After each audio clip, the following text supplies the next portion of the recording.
दीजिए screen. Hello hello hello hello hello hello hello hello hello hello hello. सबको मेरा प्रणाम है, नमस्कार है। क्या हाल चाल है आपके? उम्मीद करते हैं अच्छे होंगे। चलिए हम लोग शुरू करते हैं आज की शानदार कक्षा। पहला प्रश्न आपके स्क्रीन पर, इलेक्ट्रीशियन ट्रेड वालों, ये रहा। The first question is on the screen is the first question is on the screen is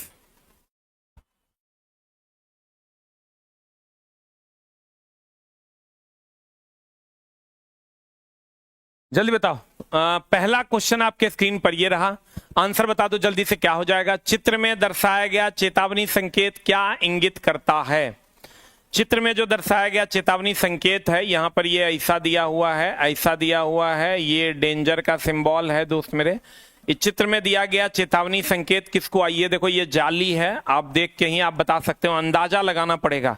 ये इस टाइप का जाली है और यहाँ डेंजर का संकेत है, ये हाथ है, मतलब हाथ को जाली के अंदर नहीं ले जाना है, ये बात कह रहा है। लेकिन इस टाइप का कोई भी अन्य भी दे देगा ना, तो आप खाली ध्यान से देखिएगा तो आपको समझ में आ जाएगा। बताइए क्या कह रहा है ये? ये क्या कह रहा है, जल्दी से बताओ।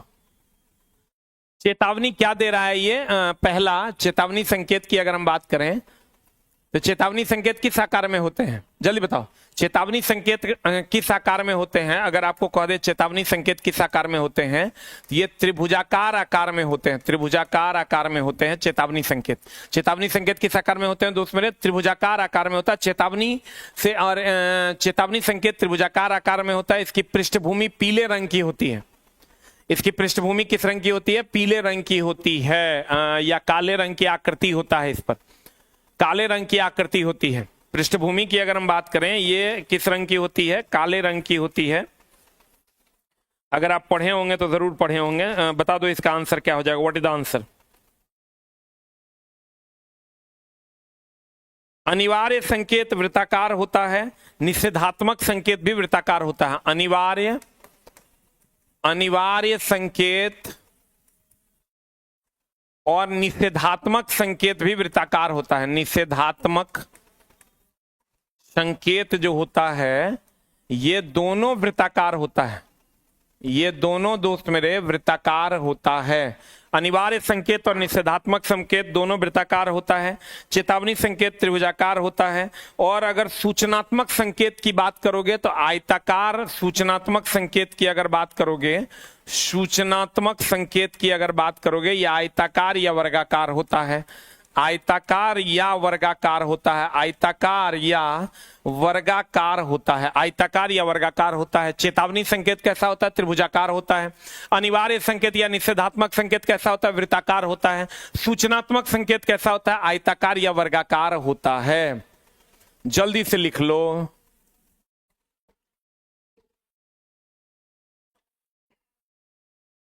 हो गया?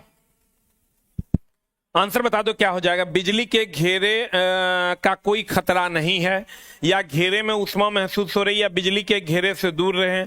बिजली के घेरे को स्पर्श करें भैया, बिजली के घेरे से दूर रहें। और चेतावनी संकेत किस आकार का होता है? त्रिभुजाकार आकार का होता है। कितने लोगों को यह संकेत याद है कि कौन किस आकार का होता है और कैसा रंग का होता है? एक टाइप करो। कितने लोगों को ये चीजें याद है? हम बोले थे यही एगो चीज याद करने के लिए, और आप जरूर याद किए होंगे, ऐसा हमको उम्मीद है। ऐसा तो ये इस आकार का होता है। अगला क्वेश्चन की ओर चलते हैं। अगला क्वेश्चन देखो क्या कहता है। कहता है चेतावनी संकेत, वार्निंग साइन जो होता है, चेतावनी संकेत जो होता है, ये कैसा होता है? तो भैया चेतावनी संकेत की पृष्ठभूमि कैसी होती है? चेतावनी संकेत की अगर बात करोगे, क्वेश्चन कह रहा है इसकी पृष्ठभूमि बताओ जल्दी से, क्या हो जाता है?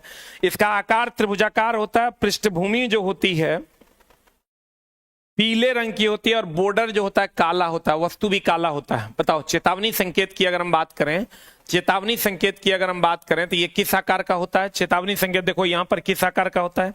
त्रिभुजाकार होता है।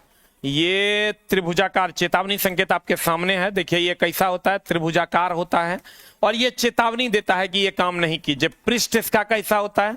पृष्ठ इसका दोस्त मेरे पीला होता है, पृष्ठ इसका पीला होता है। अब बॉर्डर इसका काला होता है, बॉर्डर देख लो, अगर कहेगा बॉर्डर कैसा होता है, काला, और इसमें जो वस्तु होता है वो भी काला होता है।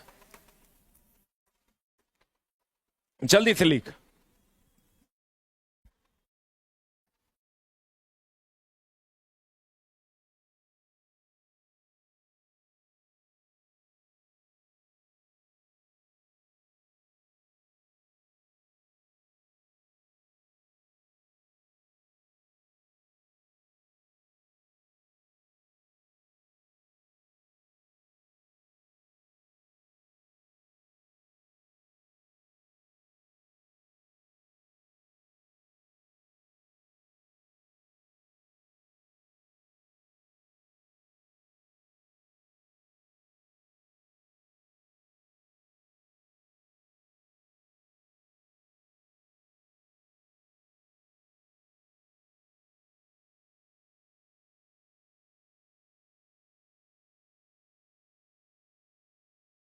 Hello hello hello hello hello, 5 is होता है कि 2 इज होता है कि 3 इज होता है, बताओ जल्दी से, जल्दी बता। एक होता है 5S, 5S जो होता है कुशल कारीगर के लिए 5S होता है, और सुरक्षा प्रोग्राम के लिए 5 E's होता है। 5 E's में पहला ई किस चीज के लिए होता है बता। पहला ई जो होता है 5 E's प्रोग्राम, अगर आप पढ़े होंगे 5 E's 5S प्रोग्राम, पहला ई होता है एजुकेशन, पहला ई होता है दोस्त मेरे एजुकेशन, दैट इज शिक्षा। दूसरे ई की अगर हम बात करें, पहला ई एजुकेशन है, दूसरा ई की अगर हम बात करें इनकरेजमेंट है, तीसरा ई इंजीनियरिंग है, इनकरेजमेंट है, इनकरेजमेंट है, इनकरेजमेंट है, और तीसरा ई जो है वो इंजीनियरिंग है, तीसरा ई जो है ये इंजीनियरिंग है, तीसरा ई जो है ये क्या है दोस्त मेरे, इंजीनियरिंग है, तीसरा ई क्या है, इंजीनियरिंग है, और चौथा ई इन्फोर्समेंट है, और पांचवा इवैल्यूएशन है। ये जो चौथा ई है ये इन्फोर्समेंट है, इन्फोर्समेंट है, इन्फोर्समेंट है, और छठा ई जो है ये इवैल्यूएशन है, इवैल्यूएशन है, छठा ई जो है ये इवैल्यूएशन है। और एक होता है 5S टेक्निक, 5S टेक्निक पढ़े हैं, स्टार्ट करना, सॉर्ट करना, पढ़े हैं, सेट इन ऑर्डर करना। क्वेश्चन का पीडीएफ डाल दिया गया है, क्वेश्चन का पीडीएफ डाल दिया गया है। कहते हैं निम्नलिखित में से कौन सा सुरक्षा प्रोग्राम के मानकों में संबंध सही है। 5E's प्रोग्राम होता है, E4 हो गया आपका एजुकेशन, अगला ई इनकरेजमेंट, ई इंजीनियरिंग, ई इन्फोर्समेंट, ई इवैल्यूएशन। ई जो होता है वो इवैल्यूएशन होता है। हाँ पहले ही दे दिया करेंगे दोस्त, एकदम दे दे गए, इसको हम 5E's प्रोग्राम के नाम से जानते हैं। चैप्टर वाइज तो चला सब करवा दिए हैं, उसमें मिक्स क्वेश्चन अभी करवा रहे हैं सुबह में। आ जाओ इधर,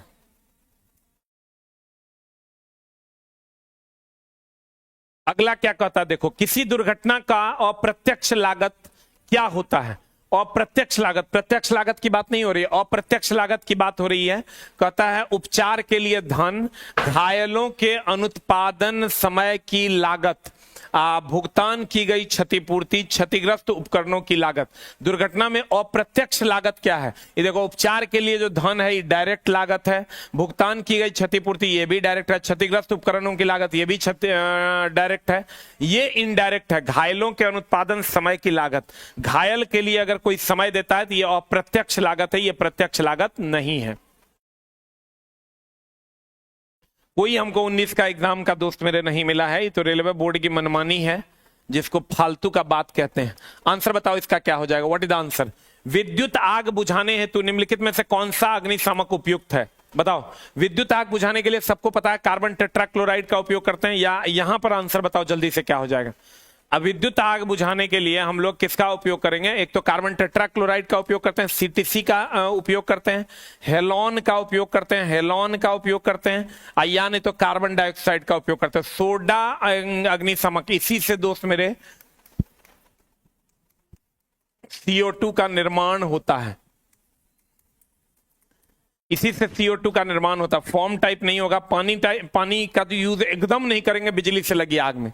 पानी का यूज करेंगे क्या, बिजली से लगी आग में कभी भी पानी का प्रयोग नहीं किया जाता है।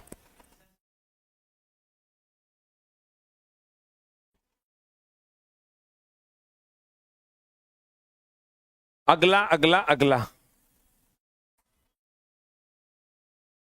अगला बता दो क्या हो जाएगा। अगला कहता तेल ग्रीस पेंट लगने वाली आग, इस सबको पता होगा। क्लास ए की आग जो होगी, क्लास ए की आग ठोस में लगी आग है, ठोस में लगी आग है। क्लास बी की आग जो होगी, क्लास बी की आग जो होगी ये द्रव में लगी आग है। और क्लास सी की जो आग होगी, क्लास सी की जो आग होगी ये गैस में लगी आग है। और क्लास डी की जो आग होगी, क्लास डी की जो आग होगी ये बिजली से लगी आग है, बिजली से लगी आग है। अब हमको ये बता दो दोस्त मेरे, ये जो तेल ग्रीस पेंट किसमें लगी आग होगी, आपको क्या लगता है कौन सा आंसर हो जाएगा? जल्दी से बता दो कौन सा आंसर हो जाएगा, जल्दी से बता दो। What is the answer? Answer बता जल्दी से, क्या हो जाएगा? ए की बी की सी?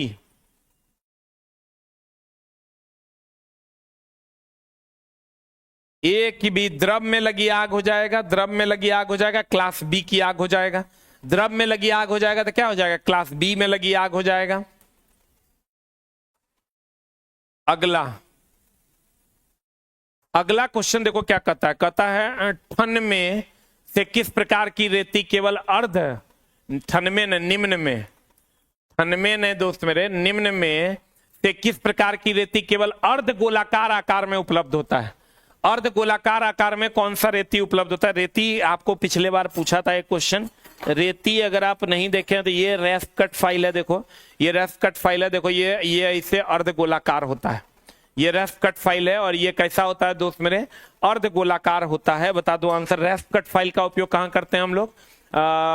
लकड़ियों पर किया जाता है। बताओ आंसर क्या हो जाएगा?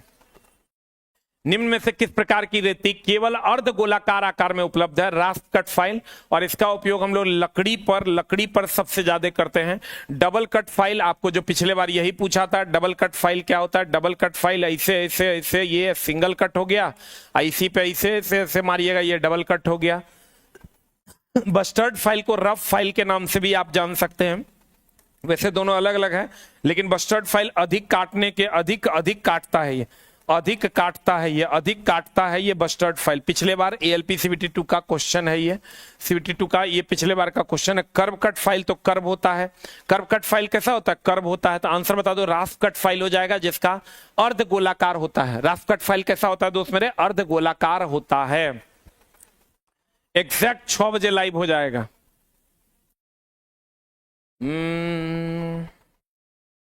रैफ कट फाइल कैसा होता है दोस्त मेरे? अर्ध गोलाकार होता है। और ये भी हाई कार्बन स्टील का बना होता है। अगर आपको कहे फाइल किसका बना होता है? हाई कार्बन स्टील का बना होता है। निम्न टर्मिनल के निकट वाले छोटे तारों और केबलों को काटने के लिए आमतौर पर किस उपकरण का प्रयोग किया जाता है? ये आपको बता दो जल्दी से, इसका आंसर क्या हो जाएगा? What is the answer?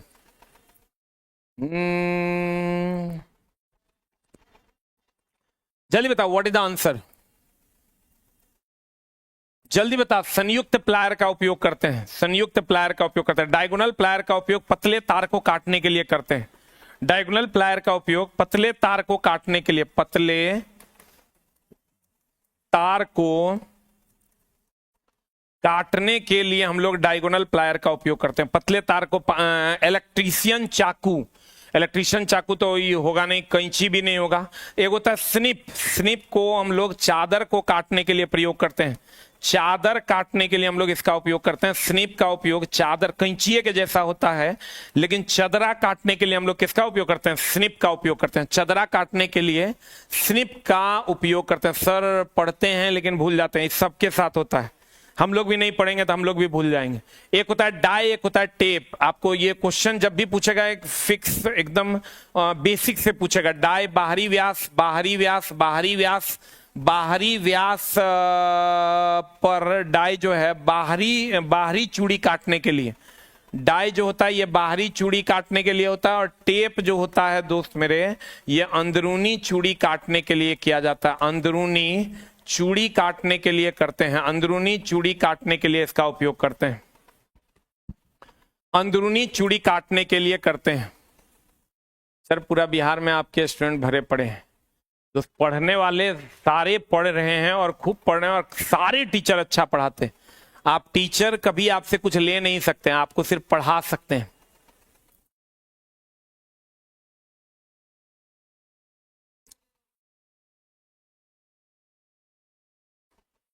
अगला ये आपका है संयुक्त प्लायर, कॉम्बिनेशन प्लायर, तार को मोड़ने के लिए, तार को काटने के लिए, सब के लिए इसका यूज करते हैं। यूनिवर्सल बेवल प्रोटेक्टर, जब ये कह दिया बेवल प्रोटेक्टर का सीधा प्रोटेक्टर, जो ये वाला यूनिवर्सल बेवल प्रोटेक्टर है, इसका काम है कोण को नापना। बेवल प्रोटेक्टर की अगर हम बात करें तो इसका काम क्या है दोस्त मेरे, कोण को नापना। वर्नियर यूनिवर्सल बेवल प्रोटेक्टर का सिद्धांत निम्नलिखित में से वर्नियर बेवल प्रोटेक्टर के सिद्धांत पर काम करता है। डेप्थ माइक्रोमीटर, गहराई नापता है। दो चीज आप भी जरूर याद रखिए, सबको ये एकदम इंपॉर्टेंट है। कैलिपर का जो अल्पतमांक होता है, जो हम आपको लिखा रहे हैं, जो एकदम इंपॉर्टेंट है, कैलिपर का अल्पतमांक 0.02 mm होता है। और माइक्रोमीटर का अल्पतमांक पूछता है, इस सबके लिए इंपॉर्टेंट है, इलेक्ट्रीशियन फिटर सबको पूछता है। माइक्रोमीटर का जो अल्पतमांक होता है, माइक्रोमीटर का जो अल्पतमांक होता है, ये 0.01 mm होता है, 0.01 mm होता है। डायल टेस्ट इंडिकेटर से समतलता की जांच करते हैं। डायल टेस्ट इंडिकेटर से समतलता की जांच हम लोग करते हैं। डायल टेस्ट इंडिकेटर से फिक्स गेज होगा नहीं, गेज अलग अलग प्रकार का होता है। गेज का काम है चेक करना।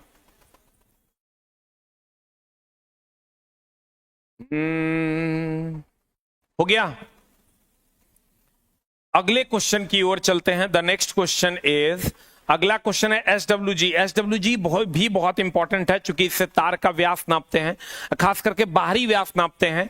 एसडब्ल्यूजी की अगर बात करोगे, एसडब्ल्यूजी इसको कहते हैं हम लोग स्टैंडर्ड वायर गेज, इसको हम लोग कहते हैं स्टैंडर्ड वायर गेज। एसडब्ल्यूजी की अगर बात करोगे, इसको कहते हैं हम लोग standard wire gauge, standard wire gauge, standard wire gauge. इससे हम लोग तार, ये स्टैंडर्ड वायर गेज की अगर बात करोगे आप, SWG स्टैंडर्ड वायर गेज मेरे पास तो था, कितना बार आपको हम दिखाए भी होंगे। Standard wire gauge, standard wire gauge देखो इस टाइप का होता है। स्टैंडर्ड वायर गेज जो होता है ये इस टाइप का होता है। 0 से लेकर 36 तक इस पर मार्किंग की हुई होती है। 0 से लेकर 36 तक मार्किंग की हुई होती है। 0 to 36 तक मार्किंग होती है। और नंबर जितना कम होगा, नंबर जितना कम होगा, व्यास उतना अधिक होगा, व्यास उतना अधिक होगा। इससे हम लोग तार की मोटाई और सीट की मोटाई भी नापते हैं। इससे हम लोग तार की मोटाई, तार की मोटाई एंड सीट की मोटाई भी नापते हैं। इससे हम लोग तार की मोटाई और सीट की मोटाई भी नापते हैं, तार की मोटाई और सीट की मोटाई भी नापते हैं। इसका फुल फॉर्म होता है स्टैंडर्ड वायर गेज। 0 से 36 लगभग 37 नंबर्स होते हैं। ये दोस्त बीच बीच में ऐड आता है, ये यूट्यूब के द्वारा दिया जाता है, हम लोग नहीं देते हैं। हो गया।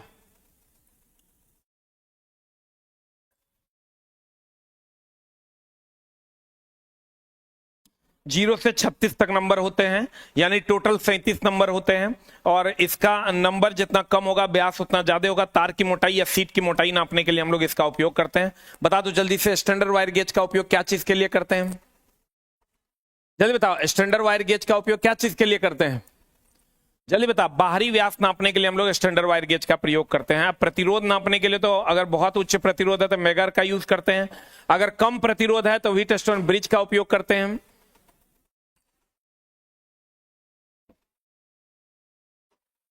अगला ये आपका स्टैंडर्ड वायर गेज है, इस पर नंबर्स होते हैं।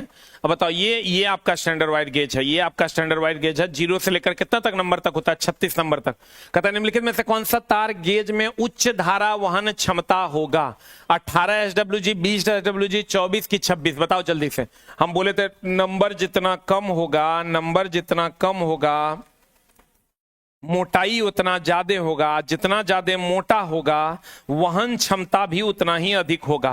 वहन क्षमता भी, धारा वहन क्षमता भी उतना ही अधिक होगा। क्योंकि अगर मोटाई ज्यादा होगा तो क्षेत्रफल ज्यादा होगा, क्षेत्रफल ज्यादा होगा तो प्रतिरोध कम होगा। मोटाई ज्यादा होगा तो क्षेत्रफल ज्यादा होगा, मोटाई ज्यादा होगा, क्षेत्रफल ज्यादा होगा, क्षेत्रफल ज्यादा होगा तो प्रतिरोध कम हो जाएगा। प्रतिरोध कम होगा तो वहन क्षमता अधिक हो जाएगी। आंसर बता दो क्या हो जाएगा? What is the answer? 18 SWG is the right answer.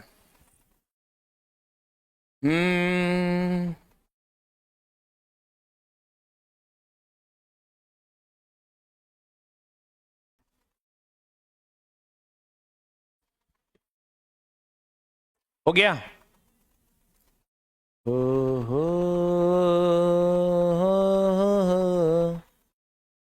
Answer बताए, इसका आंसर क्या हो जाएगा? 18 SWG। अगला क्वेश्चन आपके स्क्रीन पर है। रेती में प्रयुक्त होने वाली सामग्री हाई कार्बन स्टील का बना होता है। ये जो रेती है, यही रेती है। रेती आपको पूछता है, पिछले बार भी पूछा था। ये हाई कार्बन स्टील का बना होता है। किसका बना होता है दोस्त मेरे? हाई कार्बन स्टील का बना होता है। रेती किसका बना होता है? हाई कार्बन स्टील का बना होता है। अलग अलग पिछले बार आपको पूछा था। इन नरम कच्चा लोहा होगा नहीं, कार्बन स्टील भी नहीं होगा, नरम इस्पात भी नहीं होगा। ये आपका रेती है जो अलग अलग शेप में पाया जाता है। रेफ कट फाइल का उपयोग वुड में करते हैं। लग का केबल, लग लग लग लग, ये लग्स है, ये लग्स है।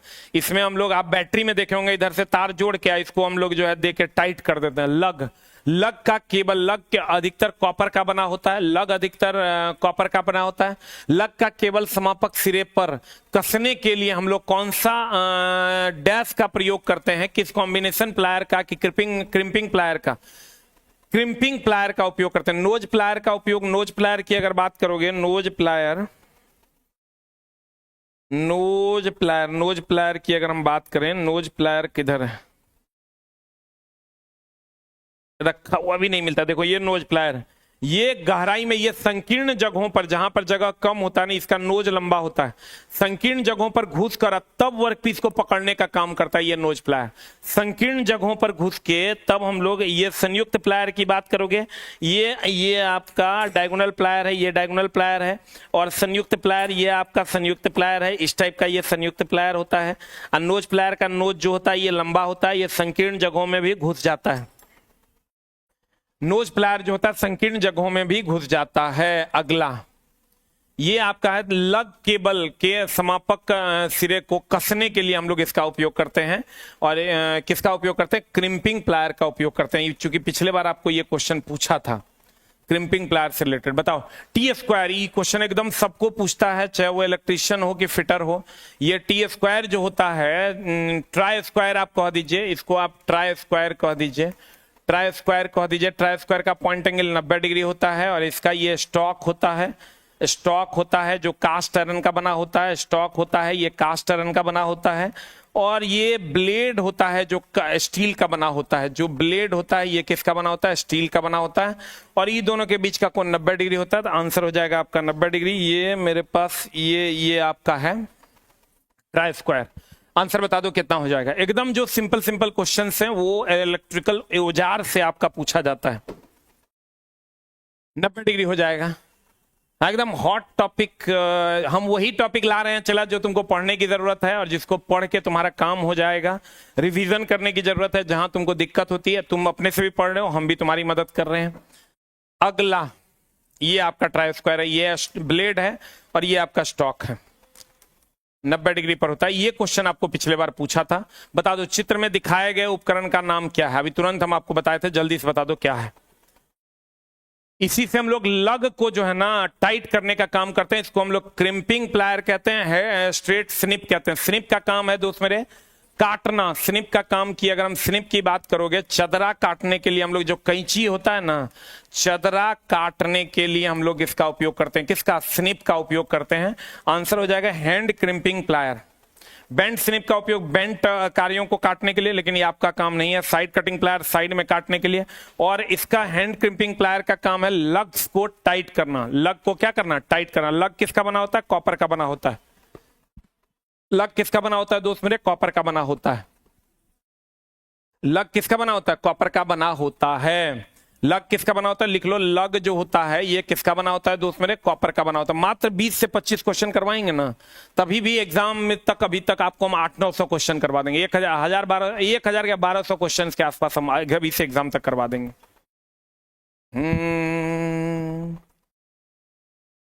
हो गया। अगला हेक्सा ब्लेड की लंबाई मापी जाती है। यहां से क्वेश्चन पूछवे करता है। हेक्सा ब्लेड की लंबाई यहां से दोस्त मेरे क्वेश्चन पूछवे करता है। हेक्सा ब्लेड किने चल गया? Hexa blade, hexa blade, hexa blade, hexa तो है, ब्लेड लगता है कोई लेके चला गया। हेक्सा ब्लेड अगर आप देखे होंगे, हेक्सा ब्लेड अगर आपको देखने को मिला होगा दोस्त मेरे, तो हेक्सा ब्लेड की जो लंबाई होती है, हेक्सा ब्लेड में एगो चीज और ध्यान रखना, इसमें विंग नट लगा होता है जिसको हम लोग हाथे से खोलते हैं। विंग नट लगा होता है, ये वाला विंग नट है, ये विंग नट है हेक्सा ब्लेड में, हेक्सा ये देखो ब्लेड भी है, ये विंग नट यहाँ लगा होता है जिसको हम लोग हाथ से कसने और ढीला करने का काम करते हैं। Wing nut is very very important. और ये हेक्सा ब्लेड है, इसका लंबाई के बारे में पूछता है। हेक्सा ब्लेड की लंबाई, यहाँ पर जो पिन होल आप देख रहे हैं और यहाँ पर जो पिन होल देख रहे हैं, दोनों के बीच की दूरी से हेक्सा ब्लेड की लंबाई को नापा जाता है। और हेक्सा ब्लेड में विंग नट लगा होता है। विंग नट का काम है हाथ से ही खोलना और लगाना। विंग नट का काम क्या है दोस्त मेरे? हाथ से ही खोलना और लगाना। बता दो आंसर क्या हो जाएगा। हेक्सा ब्लेड की लंबाई मापी जाती है एक सिरे से दूसरे सिरे तक दोनों पिन होल के केंद्रों के बीच की दूरी से।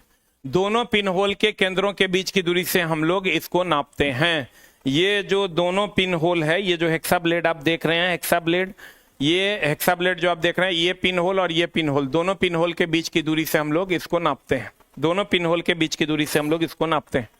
कल से ये जो क्लास है दोस्त मेरे 6 बजे से लेकर 6:45 तक चलेगी, याद रखिएगा। प्रीवियस ईयर का सारा क्वेश्चन करवा दिए हैं रे दोस्त। ए टू, देखो ये पिन होल और ये पिन होल के बीच की लंबाई से नापते हैं। ए टू जेड प्रीवियस ईयर नहीं करवाइए, ए टू जेड करवा दिए हैं एक दिन के मैराथन। और होमवर्क सीरीज ही है ये।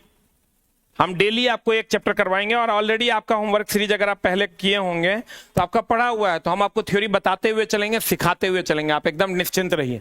कहता चीजल निर्माण में प्रयुक्त धातु कौन सी है? चीजल के निर्माण में प्रयुक्त धातु कौन सी है? चीजल जानते हो ना, चीजल। छेनी के निर्माण में प्रयुक्त धातु बताओ जल्दी से कौन है?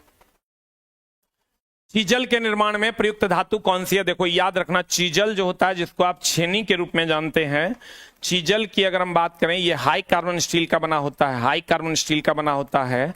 हाई कार्बन स्टील का बना होता है। हाई कार्बन स्टील का बना होता है। रेती भी हाई कार्बन स्टील का बना होता है। रेती भी जो है वो हाई कार्बन स्टील का बना होता है। लेकिन अगर ड्रिल बिट की बात करोगे, ड्रिल बिट की बात करोगे, रीमर की बात करोगे, बोरिंग टूल की बात करोगे, बोरिंग टूल की बात करोगे, तो ये बना होता है एचएसएस का, हाई स्पीड स्टील का बना होता है। ये किसका बना होता है दोस्त मेरे? एचएसएस का बना होता है, हाई का स्पीड स्टील का बना होता है। चूंकि होमवर्क सीरीज में आप लगभग सारा चैप्टर्स कर लिए थे, इसलिए हमने दोस्त मेरे ये क्वेश्चंस करवाना शुरू किया और हम अपने हिसाब से सेलेक्ट करके वैसे क्वेश्चंस करवा रहे हैं जिससे आपका काम हो जाएगा। आंसर बता दो जल्दी से। क्या आप खुद से भी पढ़ रहे हैं? 700-800 क्वेश्चन और हम आपको पढ़ा देंगे। हो गया?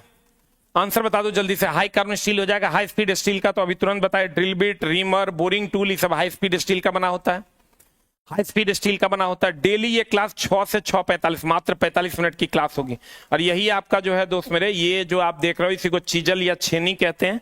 चीजल या छेनी कहते हैं। ये आपका चीजल या छेनी होता है। ये आपका चीजल और छेनी होता है जिसको किसी भी चीज को काटने छीलने के लिए हम लोग इसका उपयोग करते हैं। अगला क्वेश्चन आपके स्क्रीन पर ये रहा। अगला क्वेश्चन आपके स्क्रीन पर, मात्र 25 क्वेश्चन, आपका ज्यादा टाइम नहीं लेंगे, 25 क्वेश्चन डेली करवाएंगे। सिलेक्टेड गियर के भीतरी कंटेनर व बाहरी केसिंग के बीच के ग्लास उल क्यों लगाया जाता है? ग्लास उल जो होता है ये कुचालक होता है। गीजर में, गियर में नहीं, यहां हो जाएगा गीजर में। गीजर में बताओ ग्लास उल क्यों लगाया जाता है? उष्मा, ये जो गीजर हम लोग यूज करते हैं इसके बीच में देखिएगा ग्लास उल लगाया जाता है। ग्लास उल लगाया जाता है ताकि उसकी उष्मा हानि ना हो सके, ये बाहर ना जा सके, ये बाहर ना जा सके। तो आंसर बता दीजिए जल्दी से क्या हो जाएगा? गीजर के भीतरी कंटेनर व बाहरी केसिंग के बीच ग्लास उल क्यों लगाया जाता है? ऊष्मा हानि को घटाने के लिए। ऊष्मा हानि को क्या करने के लिए? घटाने के लिए। कोई भी गीजर है तो आप देखिएगा बाहर में छुइएगा गर्म नहीं रहेगा, उसके अंदर का जो वो रहेगा, क्या बोलते हैं उसको, उसके अंदर का जो पानी रहेगा वो गर्म रहेगा, लेकिन बाहर आपको गर्मी नहीं लगेगा। क्यों नहीं लगता है? क्योंकि इसके अंदर ग्लास उल रहता है। क्या रहता है दोस्त मेरे? ग्लास वुल रहता है। और ग्लास वुल जो है ये ऊष्मा का कुचालक है। ग्लास उल की अगर बात करोगे ये ऊष्मा का क्या है? कुचालक है। ग्लास उल की बात करोगे ये ऊष्मा का क्या है? कुचालक है। ग्लास उल ऊष्मा का क्या है? कुचालक है। एग्जैक्ट 6 बजे स्टार्ट होगा। और जो लोग नहीं जानते हैं जान लीजिए, सुबह में 8 बजे से 8:15 से डेली स्टार्ट हो गया है आपका ये बेसिक साइंस, लेकिन उसका टाइम चेंज होने वाला है, हम बताएंगे उसी क्लास में। अभी तो फिलहाल कल भर चलेगा। वो बच्चों की जो इच्छा होगी उसके हिसाब से उसको करेंगे। बताओ ये किसका, विद्युत चित्रांकन में एक ट्रांसफार्मर को किस प्रकार से दर्शाया जाता है? दो प्रतिच्छेदी वृत्त के द्वारा दर्शाया जाता है। ये दो प्रतिच्छेदी वृत्त से हम लोग समझ जाते हैं कि ये ट्रांसफार्मर है। बीएसएससी का डेट नहीं आया है दोस्त। दो प्रतिच्छेदी वृत्त से हम लोग ये समझ जाते हैं कि ये क्या है, ट्रांसफार्मर है। दो प्रतिच्छेदी वृत्त से हम लोग समझ जाते हैं कि ये क्या है दोस्त मेरे, ट्रांसफार्मर है। दो प्रतिच्छेदी वृत्त से। बताओ तो ये डीसी मोटर है कि एसी मोटर है? अगर इस टाइप का सिंबल दे दे तो ये बताओ डीसी मोटर है कि एसी मोटर है? आपके सामने ऑप्शन है, ये मोटर तो है लेकिन डीसी मोटर है। इस टाइप का क्वेश्चन अगर दे देता है ए या एसी मोटर है, जल्दी बताओ ये डीसी मोटर है या एसी मोटर है? जल्दी बता, डीसी मोटर है या एसी मोटर है? What is the answer? Motor की अगर हम बात करें, ये डीसी मोटर है या एसी मोटर है? देखो ये सीधी लाइन है, ये सीधी लाइन है तो ये डीसी का सिंबल है। अगर ये टेढ़ा मेढ़ा लाइन है तो ये एसी का सिंबल है। किसका सिंबल है दोस्त मेरे? एसी का सिंबल है। डेली 6 से 6:45 आपकी क्लास चलेगी, एग्जैक्ट 6 बजे लाइव हो जाएगा। मतलब ये सीधी लाइन है ना, तो ये डीसी मोटर का सिंबल है। यहां जी दे दोगे जनरेटर का सिंबल हो जाएगा, ए दे दोगे एमीटर का सिंबल हो जाएगा, भी दे दोगे वोल्ट मीटर का सिंबल हो जाएगा। अब बताओ एक पूछता है परिवर्ती प्रतिरोध। परिवर्ती प्रतिरोध जो होता है, परिवर्ती प्रतिरोध, इसका सिंबल कौन है? एक ऑप्शन है तुम्हारा परिवर्ती प्रतिरोध का जो सिंबल है, एक ऑप्शन है आपका ऐसा, ये ऐसा, और एक ऑप्शन है आपका ऐसा। देखें क्या मारिएगा, परिवर्ती प्रतिरोध का सिंबल बता दीजिए जल्दी से, क्या हो जाएगा? What is the answer?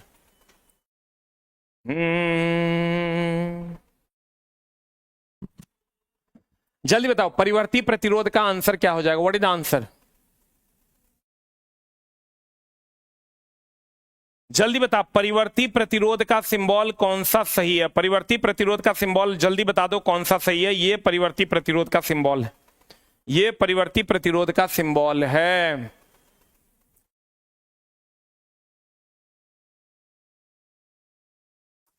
अगला, आप लोग की जो भी मांगे हैं दोस्त मेरे, आप कमेंट बॉक्स में लिखिएगा, जो हमसे पूरा होगा हम कोशिश करेंगे पूरा करने का। लेकिन क्लास कल से ये शाम वाला एग्जैक्ट 6 बजे स्टार्ट होगा और 6:45 में खत्म होगा।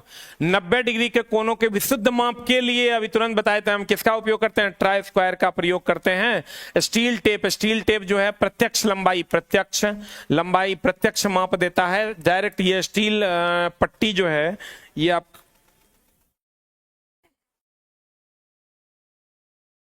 स्टील रूल हो गया आपका स्केल। स्टील रूल की अगर बात करोगे तो स्केल अगर आप देखे हो ना, इस टाइप का स्केल होता है, ये डायरेक्ट माप देता है। प्रत्यक्ष माप के लिए हम लोग स्टील रूल का उपयोग करते हैं, ये प्रत्यक्ष माप के लिए हम लोग स्टील रूल का उपयोग करते हैं। ठीक है, उसके बाद है साहुल। साहुल तो ये सीधेपन की जांच आप लोग देख रहे हैं, मिस्त्री जो यूज करता है, ये आपके लिए इंपॉर्टेंट उतना नहीं है। ट्राई स्क्वायर हो जाएगा। ट्राई स्क्वायर कितना डिग्री पर नापता है? 90 डिग्री के कोण पर नापता है। ट्राई स्क्वायर कितना डिग्री कोण पर नापता है दोस्त मेरे? 90 डिग्री के कोण पर नापता है। अभी से एग्जाम तक में हम लगभग 1000 प्लस क्वेश्चन और करवा देंगे आपको। हम अभी तक 1500-1600 क्वेश्चन करवाए हैं, 1000 क्वेश्चन और सिलेक्टेड हम आपको करवा देंगे, लेकिन टाइम होगा एग्जैक्ट 6 से 6:45। मात्र 25 क्वेश्चन डेली हम आपको करवाएंगे। अगर आपके पास समय हो तो जरूर आइएगा। एग्जैक्ट 6 बजे लाइव होगा और सुबह में 8:15 में कल फिर मिलेंगे हम लोग पार्ट ए के लिए, basic science and engineering drawing के लिए। Thank you very much, love you all, नमस्कार। मिलते हैं हम लोग अगली कक्षा में बिना टाइम गवाए। Thank you very much.